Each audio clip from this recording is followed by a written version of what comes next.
Yes. Welcome back to Ed Hunts. Today we are here at Pasadena Comic Con, which took place at the end of May 2025, and we're going to be hunting around a few stores in California as well. Now, I didn't get this footage. This footage was all taken by my boy Charltski, but I will be doing a running commentary over the proceedings. So let's have a look at some of the prices and some of the pieces that they have available in California. So the first thing that caught my eye on this first vendor table was this Mortal Kombat in a repro box for $45. So that is essentially the loose price. Don't know if the manual's in there, but there are some other cool games here. Batman Returns for $120, it's quite a high price. Star Fox also $120. Star Wars on the N64 $120. Siren for $70, and a load of really uncommon NES games there as well. Never really seen those before. Moving over to some Motu and G.I. Joe figurines now. Not something that's really interesting me much anymore, as I've really stepped out of the whole figurine collecting game. You can see a load of Funko Pops in the background there as well. Really, I'm not trying to touch them at all anymore. Got a bit of a Gunpla here and a few other figurines. We've got a few camis here from Street Fighter, $100 each, and a few higher priced Street Fighter figurines here as well, and some Star Wars figurines here too. For any of you Star Wars heads out there, we do have some TMNT figures here.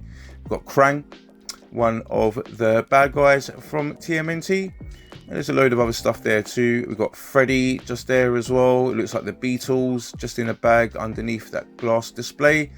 Loads of bagged up toys as well, and loads of carded bits too. Lots of older stuff here as well. Not stuff that I'm really into though much anymore. Now you can see all of these Lego figurines now. Electric Mouse, aka Pikachu, $650. We've got a flying Goomba there as well. It looks like a Polaroid camera. Another Charmander here. Now this one is over $1,000. That is absolutely insane, but there is over 4,000 bricks. We've got the Angry Block there as well, Red Mushroom, and another Flying Goomba. We've got Eevee and Turtwig just down there as well, and we do have Mario and Luigi alongside the Star and the 1-Up. But let's go to the first retro video game shop. Our first retro game stop takes us to a gameplay on Venice Boulevard in Los Angeles, California. So let's start having a look around. Let's get stuck in straight away. You can see loads of amiibos just at the top there. A really cool Super Nintendo I've never seen before.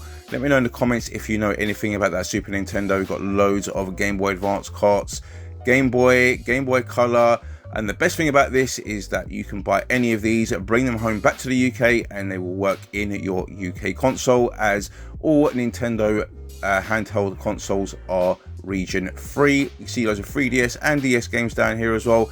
Game Boy Advance, got a lot of selection here coming up a little bit as well. You can see some consoles here, all covered in saran wrap, as they say in the United States, or cling film, as you say here. But that's really good, because that means when you get home, you know it's going to be dust free, and more than likely it's been tested as well, otherwise it would not have it in that condition. And we can see a load of Genesis games here as well, obviously Mega Drive in the UK. A lot of these are also covered in plastic, so you're not going to get any dust get into these as well. That means when you get them home, you know they're going to work without you having to blow into the cartridge. And loads of boxed Genesis games down here as well. Some cardboard ones there too, that's really cool. Some Master System games too. Don't really see too many Master System games over in the United States. Much more coming here in the United Kingdom. And moving on a little bit now, I can see a Street Fighter 1-Up arcade machine with the riser just beneath it. And loads of loose NES carts just here as well. Be looking forever at this pile, and Super Nintendo carts as well. A few game guides there as well, and we've got a Rob the Robot just above it as well. We can see a Game & Watch. That's a modern one though. Just in the corner there, a huge Yoshi plushie as well, and a few graded games here in the glass cabinet too. We are going to move on to a few more retro game stores as well, but just having a last look at some of these Super Nintendo games and N64. As you can see, all in plastic.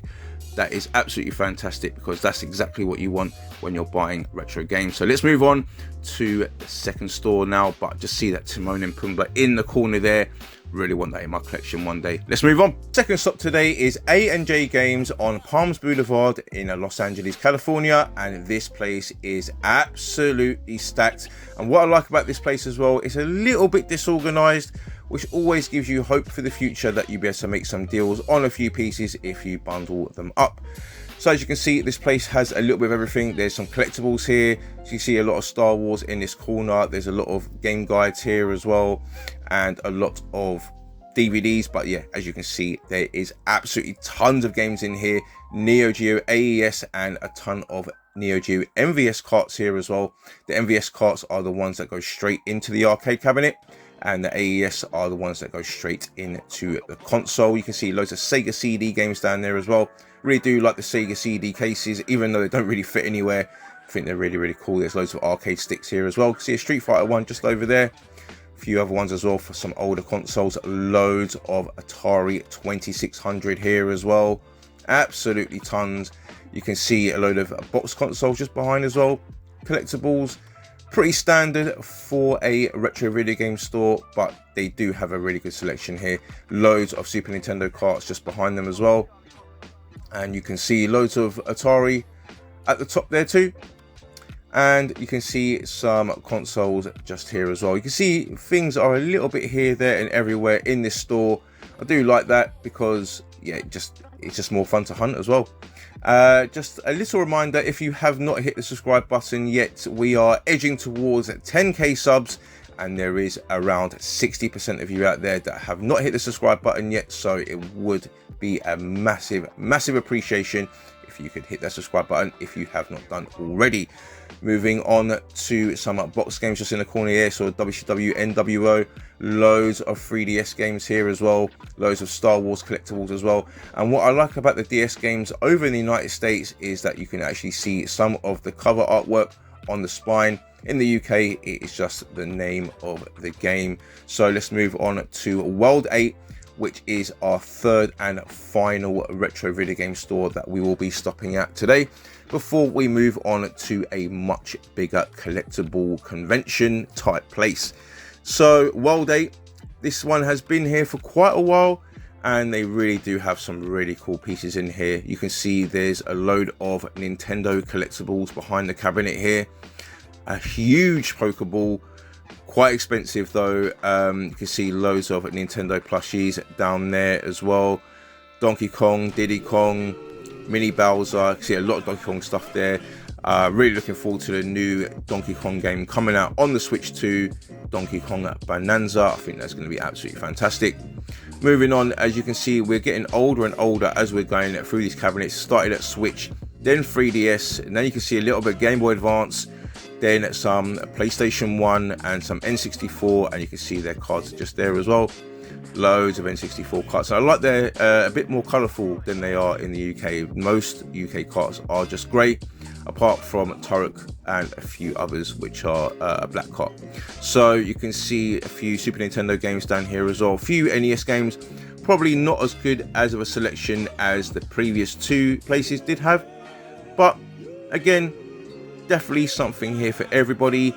And here's some of the higher priced boxed Super Nintendo games, and there's Eternal Darkness there as well. Really high price over there. It's only around £40 in the UK, but you can see it's a much higher price over in the United States. You can see Killer Instinct there as well, Jurassic Park, Axley, some really good titles there. Punch Out on the NES, WrestleMania. We've got some other really good NES box titles there as well. Don't know if I'll be paying those prices, but some really good titles there. Some that I would definitely like to have in my collection, and some rarer PlayStation 2 titles too. Moving on to some Sega Saturn titles now. Again, I really like the Saturn and Sega CD boxes that they have over in the United States. Much different over here. The Sega Saturn cases over here, I really don't like them because they're like half cardboard and they're half kind of like plastic shell casing. I'm really not a fan of it. But yeah, some more loose Mega Drive and Game Gear carts down here, and some Genesis box stuff too. So we are going now and move on to Frank and Son's Collectibles, and this place is absolutely insane.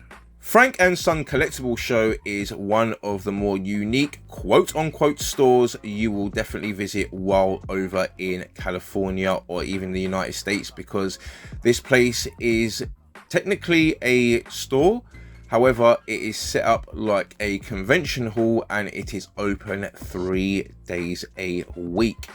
And some of the pieces that they have here are absolutely incredible. They have video games wall to wall, but not just video games. They also have obviously loads of collectibles and clothes and loads of other electricals. So let's start going through some of the pieces that they have. Skipping ahead to some of these N64 carts. Again, do really like some of the colors that you get on some of these N64 carts. Don't have any red or like blue or yellow carts over in the UK, so that's really cool to see. $220 for Pokemon Stadium is quite a high price, as in the UK is only around 50 or 60 pounds. Do see this $300 chainsaw controller now. I think that is for Resident Evil. Let me know in the comments if I am right or wrong about that. And a load of other GameCube games and a few GameCube consoles as well. A few Wavebirds just next to it. Definitely one of my favorite controllers for the GameCube, or for any console really. We just felt so good in the hand. And yep, moving on to a few other consoles here. Got a bit of Wii stuff here and a few Xbox 360 consoles, limited editions, and we've got a whole cabinet of Switch stuff. Again, this was filmed just before the release of the Switch 2, so I won't be seeing any Switch 2 stuff in here. Just saw some graded Switch games. I think it's a little bit too early for that in my opinion, but yeah, if you're into that, then you are able to get some graded Switch games. Loads of other Switch games at the bottom here as well. If you did want to buy any Switch games from the United States and bring them back to the UK, you can do that, as the Switch is multi-region. Having a look at some of these PlayStation 2 games here as well. There's Budokai 2 just up there, and 3. Got a really rare PlayStation 2 controller there, or not controller, console and controller, and loads of Dreamcast games here. Got Grandia, Mortal Kombat Gold, Power Stone, one of my favorite fighting games of all time. Why they haven't made a third version of it, I'm really not sure. Got an NES here, loads of games just above it. Loads of Sega Saturn games here as well. More Dreamcast games here just to the left hand side. Got an Atari game there. Got the Sega Dreamcast sports console, that black one there. My local video game shop just did have that in stock recently, however he has just sold it. And a few rare NES games here. Now just look at the size of this place. This shop really isn't doing it justice, as there is a lot more that you can see. And you can see that this place is absolutely stacked with games, because we have found yet another cabinet full of games. So you can see some loose N64 games here. You can see Rampage 1 and 2 just at the top there. 2 that I would definitely like to add to my collection at some point. Got some rarer PlayStation 2 and PlayStation 1 games here too. And some Genesis games just below. Outrun, one of my absolute favourite racing games on the arcade of all time. And quite a few more NES carts, seen quite a few of those in this video. Some GameCube games just at the bottom, and definitely my bag, which is boxed Super Nintendo games. Super Punch Out just there as well. Now look at this booth. This booth is absolutely stacked from top to bottom, full of video games. That's exactly what we like to see. So you can see loads of loose Game Boy and Game Boy Color carts there. Loads of controllers, pretty much every console covered there. Loads of Guitar Hero guitars as well. A few GameCube bits just beneath, and yep, some rarer PlayStation 1 games there as well. Castlevania, Breath of Fire 3 and Breath of Fire 4. Can even see Risk just below there. Didn't know Risk was a PlayStation 1 game, just a board game. Now this one bit I don't agree with. All these repro Game Boy Advance carts, and look at the prices. I mean, for a repro cart, you shouldn't be charging more than $10 in my opinion, as they are so cheap to buy in. But I don't think you should be selling them anyway, because yeah, who wants a repro? So as you can see, it isn't just games that they sell here. They do have loads of collectibles as well. Starting off with some of these Batman collectibles just here. Some really cool pieces here, some bigger busts for your display. Got a female alien, a few more Batman pieces there as well. We've got some more Marvel pieces there. We've got Skeletor just above as well, wearing what looks like his battle armor, and some TMNT stuff as well. Really detailed, really cool. Some Star Wars stuff just above. But what is a collectible store without Pokemon stuff? $3,000 for one card. Absolutely crazy. $11K what looks like for an OG booster pack, $350 for the Van Gogh Pikachu, and we've got loads of graded cards there as well. It's just crazy. The Pokemon market has gone absolutely insane. Some blister pack GameCube controllers there. I'm not sure what that Dragonite thing is there. I don't know what that is, but yeah, some graded Pokemon games there as well. More graded Pokemon games, but these are DS games. But yeah, absolutely insane. Like, the Pokemon market has just gone crazy in the last 2 or 3 years. And some more Super Nintendo cards as well. I know I'm not mentioning everything in this video, but yeah, if you see anything that you would have picked up, let me know in the comments. Yeah, some more box Super Nintendo stuff here. Earthbound, $3,500. We're talking serious business there.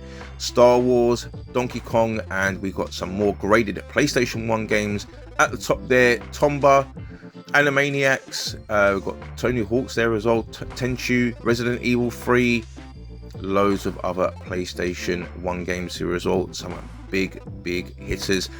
And as we come towards the end of the video now, we're going to have a look at some boxed Game Gear games in just a moment as well. But I really do hope you enjoyed that video and having a wander around California, around their retro game stores and Frank & Son collectibles. So if you enjoyed that, hit that like button, consider subscribing, and I'll see you